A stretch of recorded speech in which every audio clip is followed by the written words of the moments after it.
Directorate of പ്രോസിക്യൂഷന്റെയും prosecution അക്കാദമിയുടെയും ആസ്ഥാന മന്ദിര നിർമ്മാണ പ്രവർത്തനങ്ങളുടെ ഉദ്ഘാടനം ഹൈക്കോടതി ഓഡിറ്റോറിയത്തിൽ മുഖ്യമന്ത്രി പിണറായി വിജയൻ നിർവഹിച്ചു.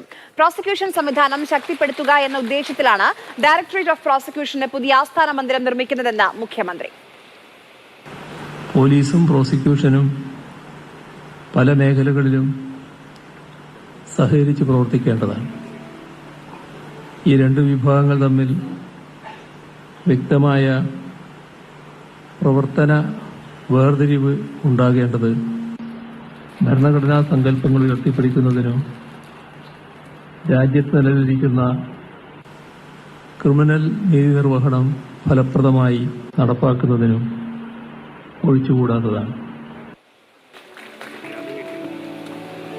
Director general of prosecution T A. ഷാജിയാണ് ചടങ്ങിൽ അധ്യക്ഷത വഹിച്ചത്. മന്ദിരത്തിന്റെ മാതൃക ഹൈക്കോടതി ചീഫ് ജസ്റ്റിസ് എ.ജെ. ദേശായി അനാച്ഛാദനം ചെയ്തു. മന്ത്രിമാരായ K. Rajan, P. Rajeev, advocate general K. ഗോപാലകൃഷ്ണകുറുപ്പ്, MP. Hibi Eden, MLA. T. J. Vinod എന്നിവർ ആശംസകൾ നേർന്നു.